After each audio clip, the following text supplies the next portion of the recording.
Nossa, mas como seria bom, hein? Como seria bom se eu fosse abduzido, fosse levado para outro planeta, saísse desse planeta aqui. Nossa, mano, nunca mais aparecesse, ó. Ia ser tão bom. Será que ia ser mesmo bom? Mas afinal, as abduções são boas ou são ruins? Você vai ver agora em mais um programa Conteúdo Ufológico.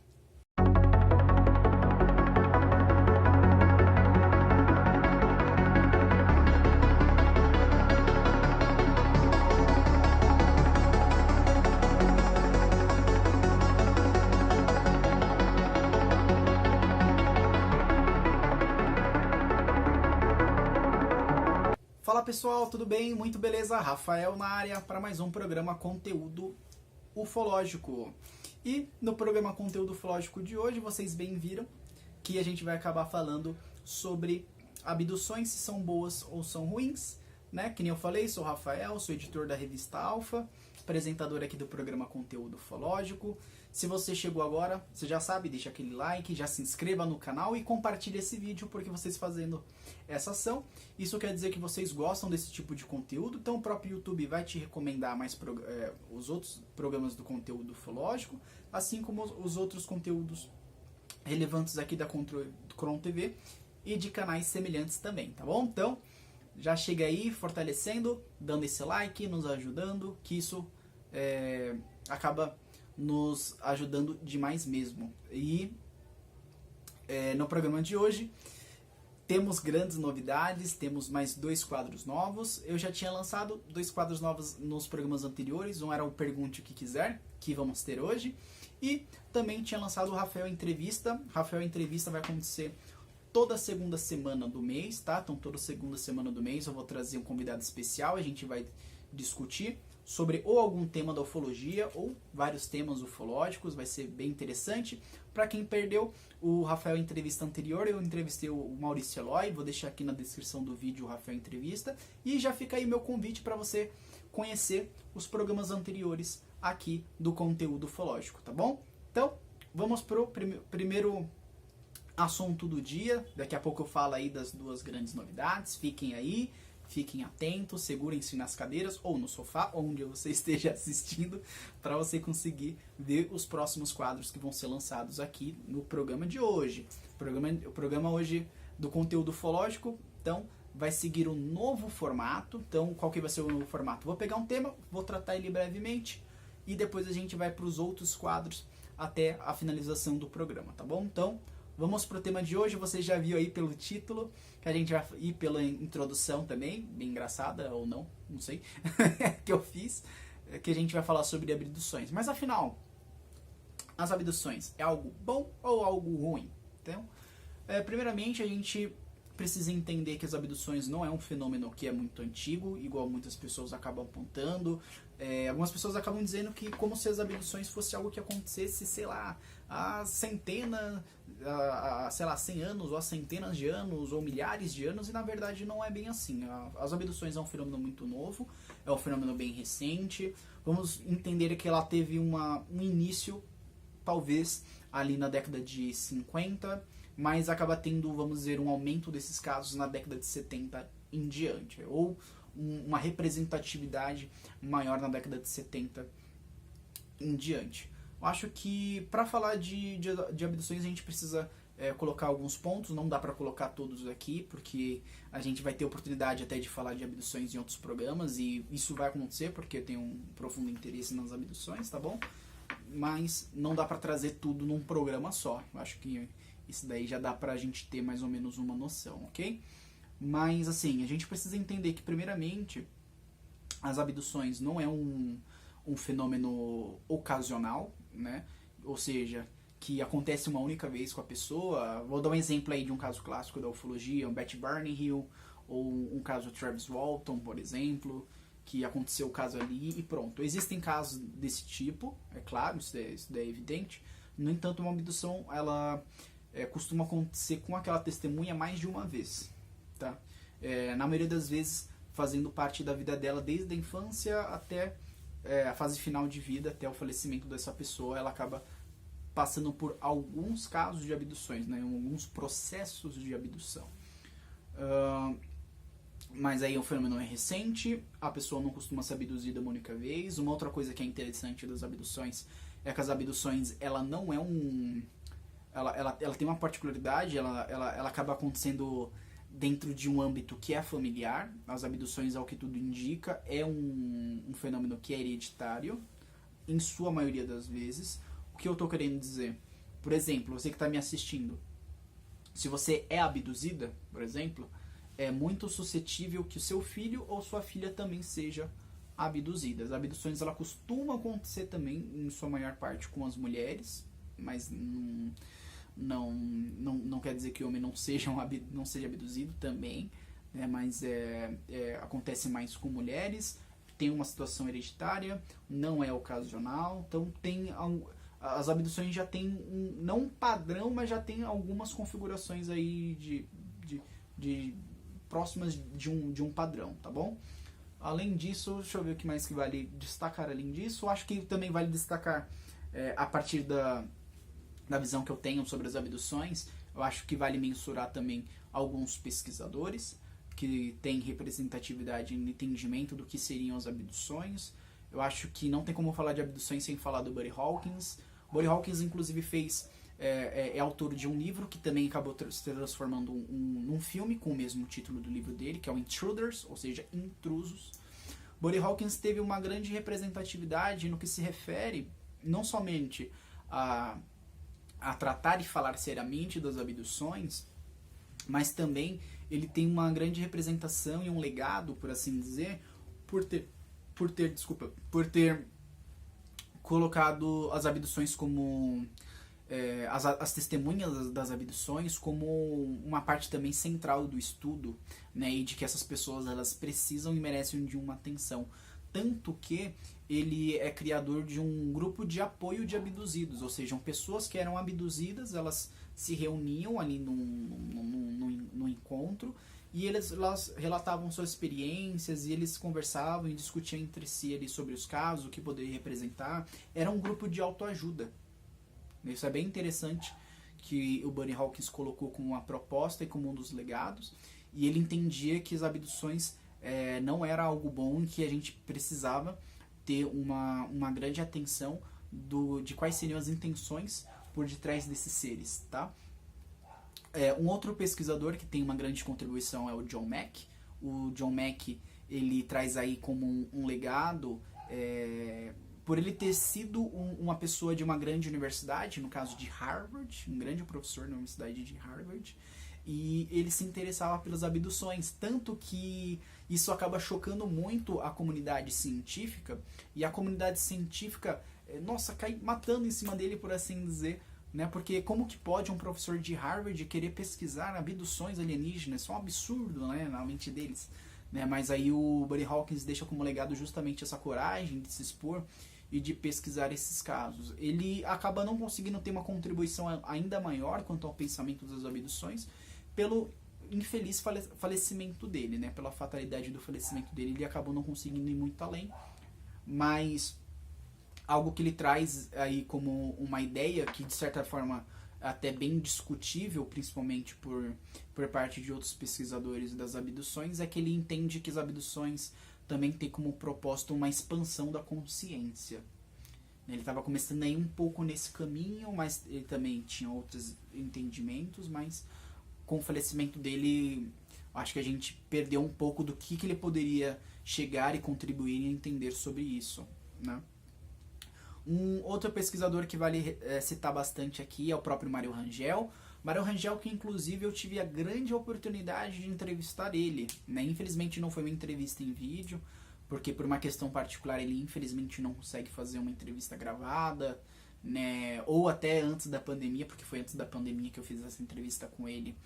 Ele também não poderia fazer gravado ou receber algum tipo de visita, né? Por uma questão de saúde mesmo. Mas eu tive a grande honra de entrevistá-lo. Tem entrevista escrita, vou deixar na descrição do vídeo a entrevista que eu fiz com o Mário Rangel. Uma grande contribuição que ele teve é justamente ele tinha uma defesa muito grande aí sobre a hipnose, né? De que a hipnose conseguiria ser um grande aliado para a gente conseguir entender o que ocorre dentro da nave, por assim dizer, Mas o Mário Rangel acho que é um dos grandes pesquisadores de abduções que nós temos no Brasil. Então vale muito citar ele, né? E um grande abraço aí pro Mário Rangel, para familiares do Mário Rangel. Um outro nome que vale citar e muito é do próprio David Jacobs. O David Jacobs, né, ele é um historiador de história americana da Universidade de Temple e é um grande interessado pelas abduções há muitos anos. Ele inclusive é autor de alguns livros do tema, citando eles Vida Secreta, Ameaça, Infiltrados e outros. E ao longo dos anos ele tem conseguido justamente identificar uma evolução desse fenômeno. Ele, assim como outros pesquisadores, entendem que ao longo dos anos, nos processos das abduções, que ele chama de experiências primárias, secundárias e ancilares, isso acontece em mudanças do que esses alienígenas estão querendo, assim como da própria, como ele fala, da própria agenda alienígena que está em andamento, tá? O David Jacobs, ele chama uma grande atenção também, conforme o segundo livro que eu falei, A Ameaça. Ele entende que esses seres podem, assim como as abduções, podem representar uma ameaça para a nossa sociedade, porque ao que ele percebe e ao que indica as abduções, esses seres estariam interessados em fazer uma criação de algum processo de hibridização, criando uma nova raça que seja alienígena e humana. A finalidade ainda não se sabe, mas ele entende de que possa ser uma razão de aculturação ou de povoamento, não sei qual que seria a nomenclatura mais ideal, mas ele entende que eles já podem estar entre nós, de alguma forma também nos estudando, nos conhecendo, para fazerem parte também dessa sociedade.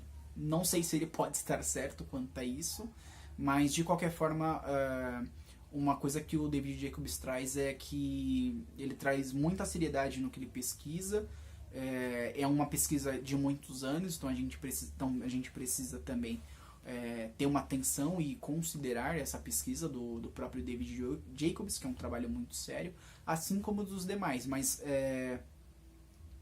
um grande consenso que eu acabo vendo que existe entre os próprios pesquisadores é que, primeiramente, a gente precisa ter não somente atenção numa possibilidade de intenções desses seres, mas, acima de tudo, que a gente precisa ter atenção e cuidado mais com a testemunha, porque é ela que está passando por aquela experiência. E as próprias testemunhas, após terem essa vivência das abduções, elas não conseguem, vamos dizer assim, ter uma vida normal, né? Porque ela passa por um processo que é extremamente traumático na maioria das vezes, né? Então é difícil ela conseguir retomar uma vida, sendo que ela sabe que ela faz parte de uma experiência em que ela não consegue ter nenhum tipo de controle e de autonomia sobre aquilo, né? Então imagine você ser retirado à força do ambiente que você está para ser levado para um ambiente desconhecido, passando por procedimentos que são invasivos e muitas vezes dolorosos. Então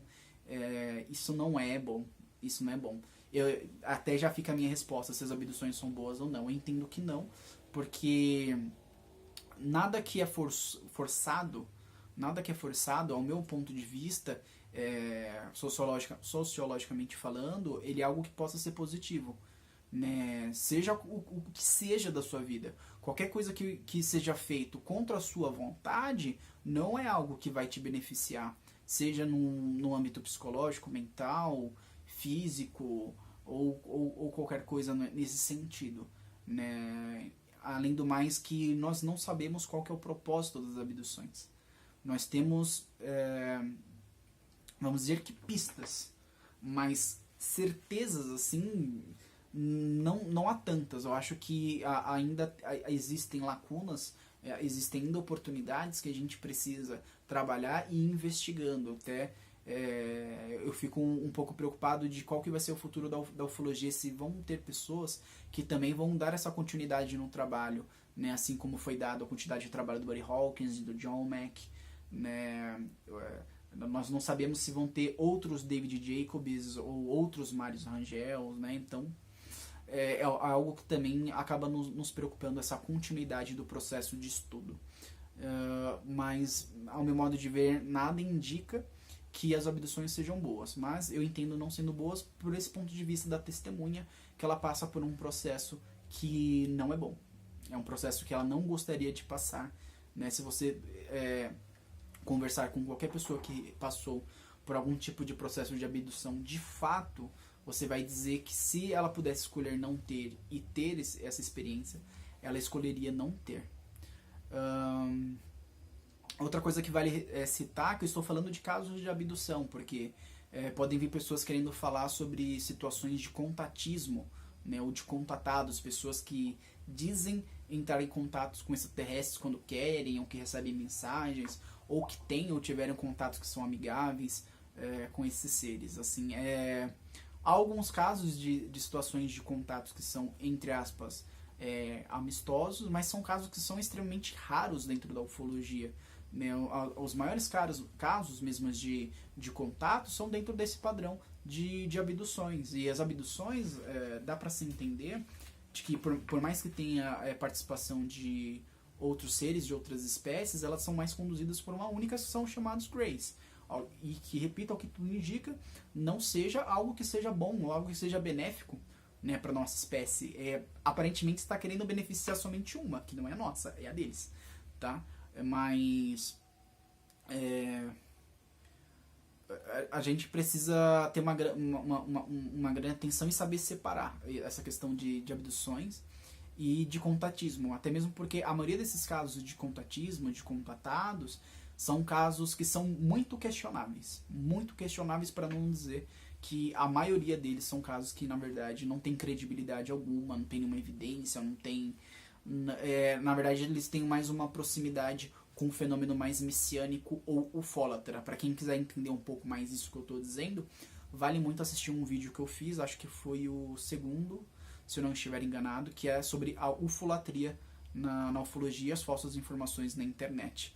Vou deixar a descrição desse vídeo aqui também para você conseguir assistir e entender. Mas é saber separar, mas no geral não entendo que as abduções seja algo bom, tá bom? Dá para falar mais ainda sobre abduções, eu estou tentando ser objetivo na resposta, mas eu vou trazer outros pontos das abduções aqui, trazer convidados também que estudam e são especialistas nisso aqui durante o decorrer do programa. Fica uma dica, na revista Alpha, eu vou lançar uma revista que é em inglês, uma edição que é em inglês, mas ela também será lançada em português. Em ambas, teve uma entrevista com a Mônica Borini, que também pesquisa esse caso de abduções, ela é psicóloga, ela tem um grande interesse também pela área da exopsicologia e pesquisa as abduções. Inclusive a gente falou sobre algumas coisas nesse sentido na nossa entrevista. Então, se você quiser entender, conhecer aí um pouco do trabalho também da Mônica Borini, que também vale destaque, que eu acabei esquecendo de citar ela aqui quando eu estava falando dos pesquisadores, vale a pena ler minha entrevista com ela. Vou deixar na descrição aqui do vídeo para você conhecer, tá bom? Então, esse foi rapidinho aí o tema que eu acabei tratando, se as abduções são boas ou ruins. E vamos agora para os próximos quadros do nosso programa, que inclusive tem novidade por aí.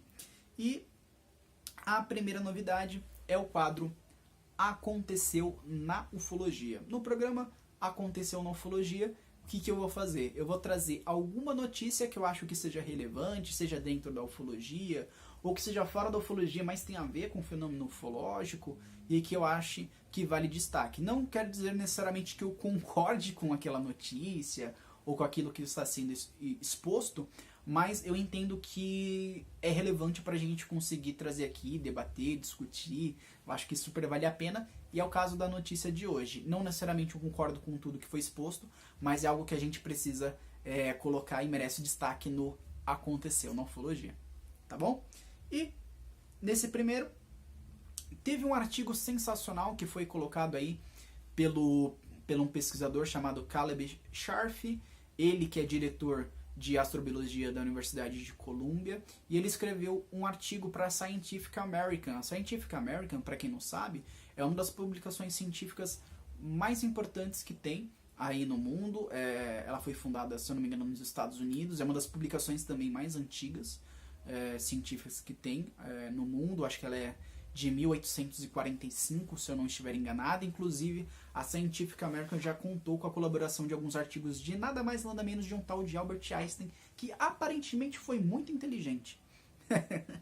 E ele fez um artigo, o Caleb Scharf, intitulado UFOs, Where Are Taught? 5 Reasons Why Sorting All of This Out is So Scientifically Challenging. Que quer dizer, OVNI, onde estás? Ou onde estão? 5 razões pelas quais qualificar tudo isso é tão desafiador cientificamente.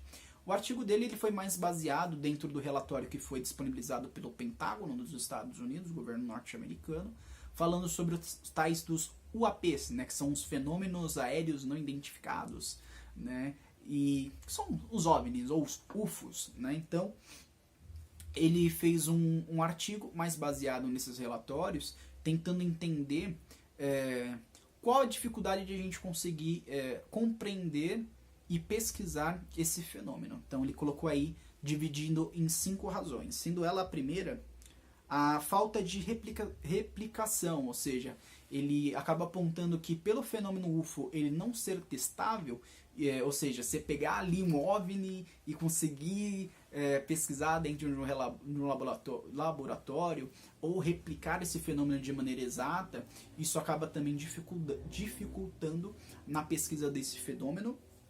Além de, a outra razão, não há nada sistemático em como incidentes são registrados ou relatados, ou seja, não há uma metodologia única no mundo, né, em que você pega ali as testemunhas e os casos e você acaba compilando dentro de um único padrão, né, de pegar os dados da testemunha, de entrevistar, de compilar todas as informações que tem de radares, de imagens, de vídeo, enfim. Então, por não existir esse padrão, né, essa questão sistemática, isso também é algo que também dificulta muito na pesquisa.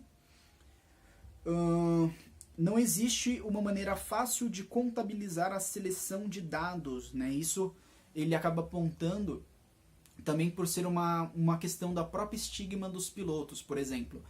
Tudo indica de que há um número muito maior de casos de objetos voadores não identificados em todo o mundo. Mas isso acaba não acontecendo porque os próprios pilotos eles acabam não reportando a sua experiência por uma estigma de que eles possam ter de serem ridicularizados, seja pelos seus companheiros, pela corporação, pela mídia ou por qualquer coisa que seja. Então, esse medo de ser ridicularizado faz com que ele não reporte. E o fato dele não reportar faz com que diminua a quantidade de dados que possam existir sobre isso. E esses dados podem conter informações que são extremamente relevantes, mas uma vez não reportado, isso gera um problema. E isso é apontado no próprio relatório sobre o UAPs, porque assim, os pesquisadores que fizeram parte dos UAPs pegaram uma quantidade X de casos, só que uma quantidade Y, ali mínima, que realmente ficou considerada como casos que são considerados inexplicados e contendo algum tipo de tecnologia avançada, que é como propriamente está dito no relatório, que acaba sendo algo extremamente relevante a ser apontado. Mas é uma quantidade muito mínima. Então, se nós tivéssemos uma quantidade maior de dados, então a quantidade significativa também poderia ser maior, sustentando mais com que possamos entender a razão desse fenômeno ocorrer, tá bom? A quarta razão ele coloca assim, não saber se estamos diante de um único fenômeno. E isso dentro do artigo dele, eu acho que é a parte mais interessante que tem, porque vai de encontro com outros pesquisadores, como por exemplo o Jacques Vallée, porque de fato o fenômeno OVNI ele não necessariamente possa se tratar de um único fenômeno ou tendo uma única explicação. A hipótese extraterrestre é uma das, mas a gente pode estar falando de um fenômeno que ocorre em outra realidade, em outra dimensão, né? A gente pode estar falando também de tecnologia militar, de tudo isso. Por não se tratar, ao que tudo indica, de um único fenômeno, isso acaba dificultando mais ainda o entendimento do que é isso, né? E a quinta e última razão ele coloca como Associação Popular de UAPs, ou OVNIs, ou UFOs, com hipóteses extraterrestres, criando assim um viés de análise severo.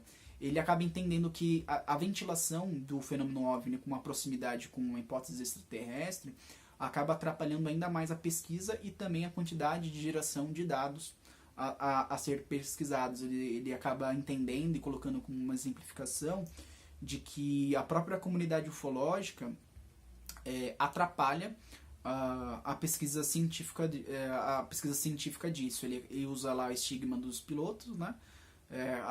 Não reportando pela ridicularização, com a possibilidade extraterrena. Então ele diz que essa proximidade e essa, vamos dizer, que esse senso comum de que OVNI é extraterrestre também acaba atrapalhando a pesquisa científica e colocando pesquisadores, cientistas longe dessa pesquisa. Eu particularmente discordo disso, mas ele coloca isso também como uma das 5 razões pela qual é bem difícil e desafiador pesquisar objetos voadores não identificados. Mas concordando totalmente ou em partes, de qualquer forma, uma pessoa da ciência de uma universidade conceituada, que também é a Universidade de Colômbia, né, um diretor de astrobiologia, se expor, falar disso e publicar esse tema numa revista tão importante que é a Scientific American, é algo que a gente precisa sim colocar em destaque aqui. Inclusive, eu vou deixar na descrição do vídeo a matéria completa para quem quiser ler, tá? O artigo completo aí para quem quiser ler. Está disponível gratuitamente no site, então você vai conseguir ler tranquilamente. Mas está em inglês. Mas se você quiser, você, sei lá, pega o texto, joga no Google Translate, que vai te ajudar a você conseguir entender um pouco aí da ideia do Caleb Schaff, tá bom? Então, esse foi o quadro Aconteceu na Ufologia. Então vamos para o próximo quadro de hoje, que é o quadro sobre fake news. É a fake news da semana. Aí, o que vai ser esse quadro fake news da semana, Rafael? O quadro fake news da semana, basicamente, eu vou pegar um caso que eu vou achar aleatoriamente aí nas redes sociais, que eu vou ou que está circulando bastante, ou algum caso que eu achei bizarro, sei lá, e que eu acho que vale a pena eu colocar aqui e a gente discutir. Na maioria desses casos sobre fake news, eu vou mostrar fake news, ao mesmo tempo eu vou mostrar por que essa informação é fake, mas vai ter alguns casos, que é o caso desse daqui, que na verdade não vai precisar nem que eu dê alguma explicação do que é fake news, porque assim, é tão nítido que é fake que não faz nem sentido eu fazer uma análise mais aprofundada. É o caso de hoje, viu? Então vamos ver. Eu vou também colocar daqui a pouco aí na tela o caso que eu estou trazendo de fake. Estou usando aqui meu celular para conseguir me ajudar e me guiar a ler sobre a notícia. Então vamos lá? Vamos para a fake news da semana? Então a fake news da semana é o seguinte. Vamos lá. Olha o título, gente. Contei ironias da minha parte em algumas coisas que eu vou dizer, tá bom? Então, não reparem. Viajante do tempo afirma que alienígenas gigantes de 2,10 metros pousarão na Terra em maio de 2022. Maio de 2022, mês do meu aniversário, hein? Quero presentes. Levando a uma guerra interdimensional com os Estados Unidos. E é incrível que tudo só acontece nos Estados Unidos, né, gente? Não acontece no Brasil, na Espanha, na Argentina, no Paraguai, na Zimbábue. Não, é sempre nos Estados Unidos. Sempre, tudo. Então vamos lá. Um autoproclamado viajante do tempo previu que alienígenas gigantes pousarão na Terra em maio de 2022. O usuário do TikTok, fulano de tal, que eu não vou dar crédito para ele aqui, também afirma que sua chegada levaria a uma guerra interdimensional. O texto do vídeo afirma com veemência, abre aspas, os alienígenas farão sua primeira aparição na Terra no ano que vem. A data exata que eles primeiramente serão avistados é 24 de maio de 2022. Guardem essa data, gente. Coloque para despertar o celular de vocês no dia 24 de maio se arrumem, fiquem da hora, fiquem bonita aí, porque dia 24 de maio é a data. Aí ele fala, na minha época existem muitos alienígenas diferentes e eles realmente vivem na Terra como cidadãos no futuro. O viajante do tempo afirma que as criaturas místicas são chamadas de Nirons, ou Nyrons, não sei, e virão em paz, para variar. De acordo com suas previsões, os Estados Unidos irão atacar os alienígenas, claro, porque nós somos muito bélicos, iniciando uma guerra interdimensional. E o texto continua lá, né? É incrível, gente, é incrível. Aí vamos lá. Reivindicações selvagens. Um segundo perguntou, então se você é um viajante do tempo, por que está voltando aqui para nos contar? Você não nos contaria para mudar o futuro? Basta um pequeno detalhe? Aí, usuários do TikTok ficaram fascinados com as afirmações selvagens e começaram a fazer várias perguntas. Nossa, ainda tem gente que ainda dá, tipo, importância pro cara, fazendo pergunta, dando corda pra um cara desse. Gente do céu. Enfim, mas assim, tá vendo o que rola nas redes sociais quanto a isso daqui? É isso daqui que tira a credibilidade da ufologia. Pra quem quiser entender melhor essas situações de fake news, ou quiser até entender também um pouquinho melhor de como identificar fake news, vale vocês assistirem um vídeo meu, acho que foi o segundo vídeo do meu programa, que é sobre a ufolatria e as falsas informações na internet. Vou deixar a descrição aqui no vídeo, mas, gente, tipo, um usuário do TikTok tem uma grande credibilidade para poder falar de alienígenas. Gente, isso daqui é uma grande bobagem. Isso daqui é uma grande bobagem. Então, assim, se vocês virem esse tipo de informação, de post, pelo amor de Deus, não compartilha, não divulga, porque não vale a pena. Mas assim, principalmente nos grupos ufológicos, o que a gente mais acha, mais vê, é justamente esse tipo de postagem. Então assim, parem de ficar acreditando em qualquer coisa que vocês veem na internet. Vale ver o vídeo lá que eu indiquei, porque a gente não pode permitir que esse tipo de informação fique circulando, tirando a credibilidade da ufologia, de pessoas que querem fazer alguma coisa muito séria, né? Mas assim, vale também eu trazer isso daqui, desmistificar, desfazer esse tipo de informação, porque é muito danoso para a ufologia, muito mesmo, e tira a credibilidade, tira demais a nossa credibilidade, gente. Mas aí foi a fake news da semana, né, dessa semana, desse programa do conteúdo ufológico, tá bom? E nós vamos agora para o nosso último quadro, que é o Pergunte o que Quiser. Mas antes disso, o que a gente vai fazer agora é falar dos nossos patrocinadores, dos nossos apoiadores aqui no programa Conteúdo Ufológico, tá bom? E você bem sabe que o nosso programa Conteúdo Ufológico ele é um oferecimento de Revista Alfa. A Revista Alfa é uma revista digital e gratuita de ufologia, que é editada, muito honrosamente editada, e foi fundada também por mim. E tem vários aí consultores, seja consultores nacionais, internacionais. Tem o Maurício Eloy também, que está como conselheiro editorial da revista. Vale super a pena, nós temos diversos artigos. Você pode visitar o nosso site www.revistaalfaufologia.com.br, vai aparecer aí na tela o nosso site. E lá no site tem a aba que é Nossas Edições, e lá você pode ter acesso a todas as nossas edições gratuitamente, já disponíveis também em PDF. Também pode ser lidas no formato Jumag, que é um formato digital de leitura. E você pode ali aproveitar e ler diversos artigos, diversos pesquisadores, entrevistas, vale super a pena. Apoiem o trabalho da Revista Alfa, conheçam as nossas redes sociais também, que também lá tem bastante notícia, informação. Vale super a pena, pessoal, super a pena mesmo. E além da Revista Alfa, uma outra revista que também está nos apoiando, está nos ajudando, é a revista Fenômena Magazine em espanhol, que é muito bem conduzida, como eu falo sempre, pelo Dário Alberto Fernandes, meu grande irmão lá da Argentina. Um grande abraço, muito obrigado por nos ajudar. E visitem um site que está aparecendo também aí na tela, da Fenômena Magazine. Lá vocês também conseguem ter acesso a todas as edições.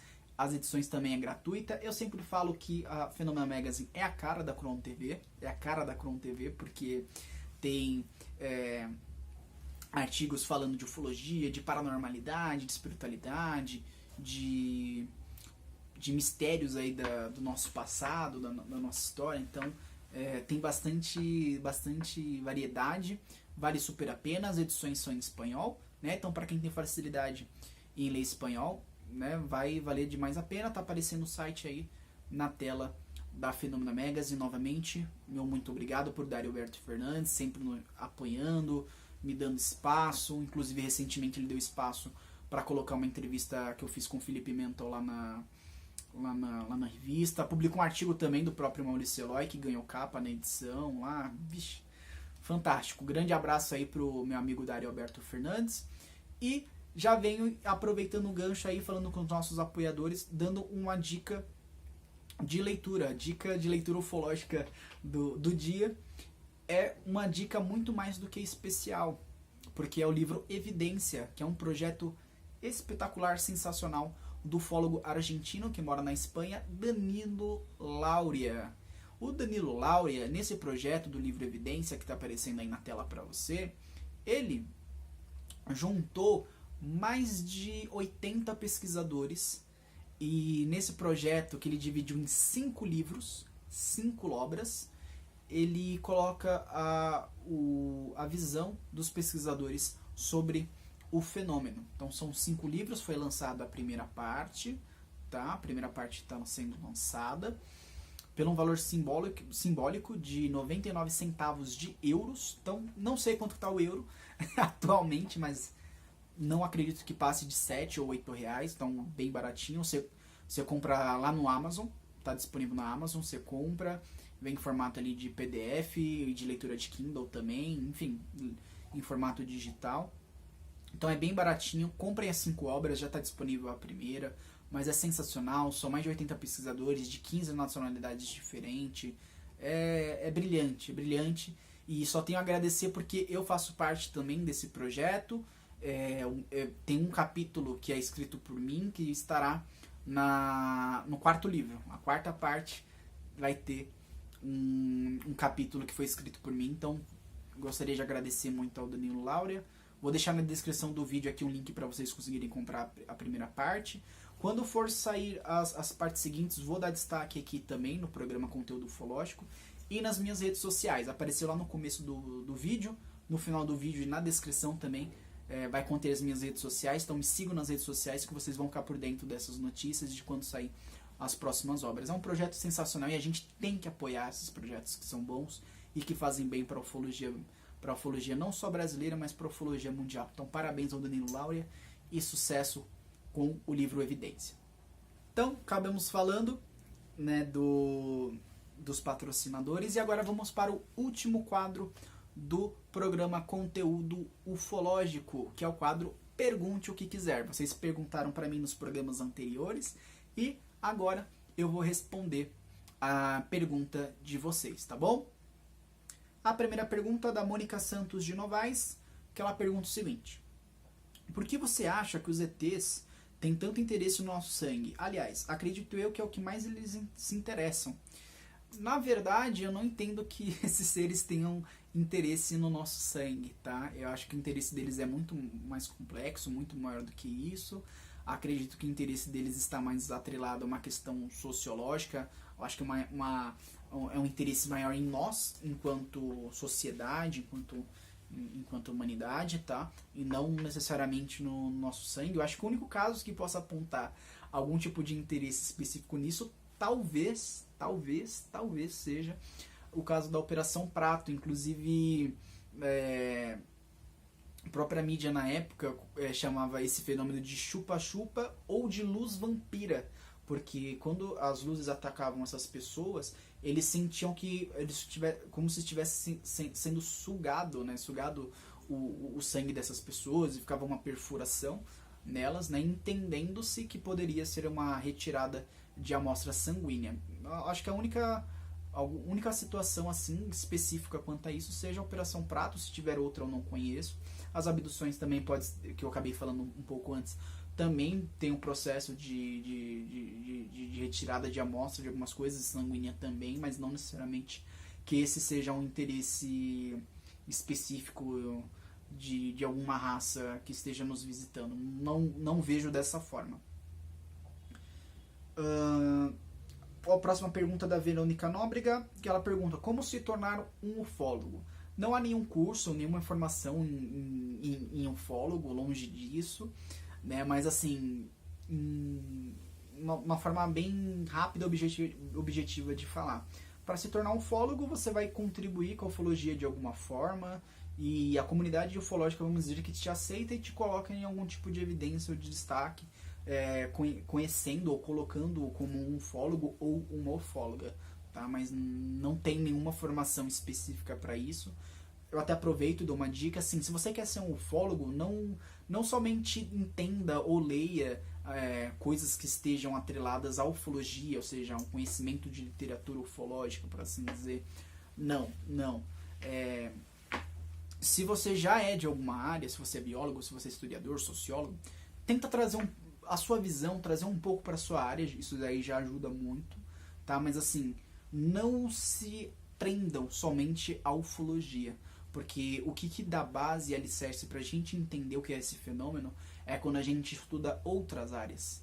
Quando a gente estuda a sociologia, a filosofia, a história, a biologia, a psicologia, a psicanálise, a psiquiatria, a neurociência, qualquer coisa, né, qualquer outra área que acaba nos ajudando e nos dando base para a gente conseguir entender o fenômeno humano e também o fenômeno UFO. Então, não se prenda à ufologia, se você quer ser um ufólogo. Então, também, sei lá, tente ver algo da ufologia, alguma lacuna, alguma coisa que você acha especificamente que falta para a ufologia, que você acha que possa trazer alguma originalidade, alguma luz para a ufologia, e você focar naquele caminho. Eu acho que isso é muito melhor do que simplesmente saber caso A, caso B, porque assim, o que mais tem hoje na ufologia são pessoas que são replicadores de casos, de informação, e não é isso. A ufologia precisa de originalidade, precisa de ser levada realmente mais a sério, de ter uma base, uma profundidade melhor. Eu acho que a gente acaba ficando muito num terreno muito raso, com um fenômeno que ele não é nada raso, ele é muito, muito denso mesmo. Espero ter respondido a sua pergunta. A próxima pergunta da Ariusa Cardoso, que ela pergunta o seguinte: alguém que sonha com ataques e OVNIs alienígenas desde criança pode ter sido abduzido?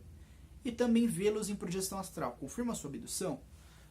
Primeiramente, a projeção astral, eu acho que ela entra mais numa questão de quem acredita e quem realiza esse tipo de prática, mas assim, a projeção astral não tem nenhum tipo de comprovação de que realmente seja real, que aconteça. Não estou dizendo que não exista ou que eu desacredite, tá? Estou fazendo aqui uma análise fria das coisas.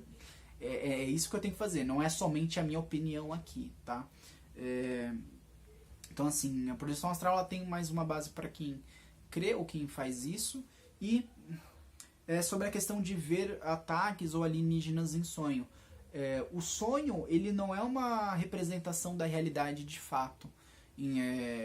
O sonho ele é algo que é realmente complexo, que é muito importante, né, pelo ponto de vista mental, mas não representa que aquilo que nós sonhamos seja de fato real, ou que tenha acontecido, né, ou que vai ocorrer. Há casos que, mas aí já é um outro assunto, há casos que sim, mas não necessariamente.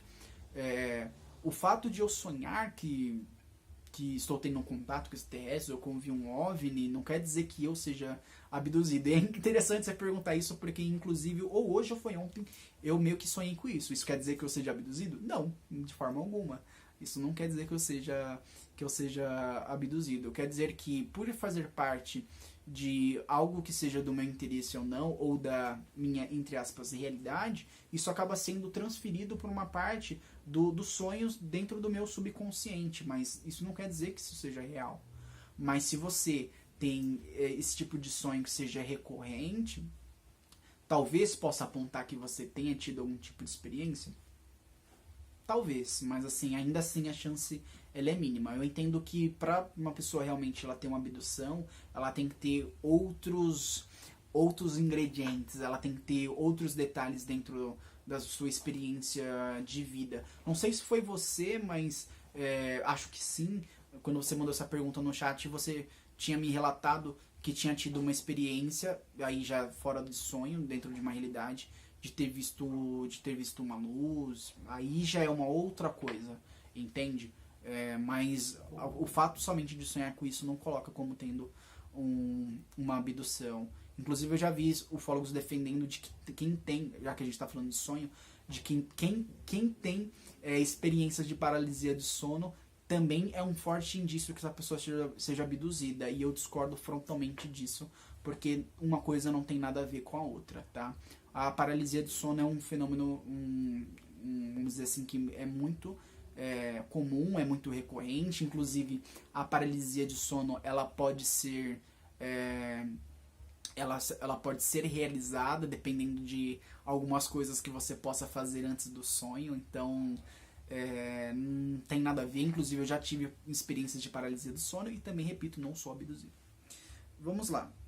Última pergunta é do Enoque Leal Oliveira, que é a seguinte: qual a maior evidência de vida extraterrestre que temos até hoje?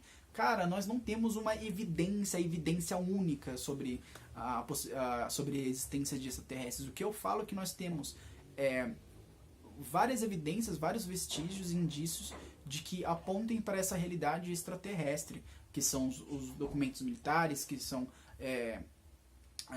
as detecções via radar, as filmagens, as fotografias, a testemunha. Então, assim, é um compilado de coisas que façam com que exista uma forte evidência sobre isso, né? Não tenho assim, você fala assim, essa aqui é evidência, tipo o Santo Graal ali na sua mão. Isso não existe. Eu acho que isso também não é tão importante ou menos importante para ufologia, porque eu acho que a gente já tem algo que é muito incrível. Nós temos todas essas informações, todas essas evidências, entende? Então,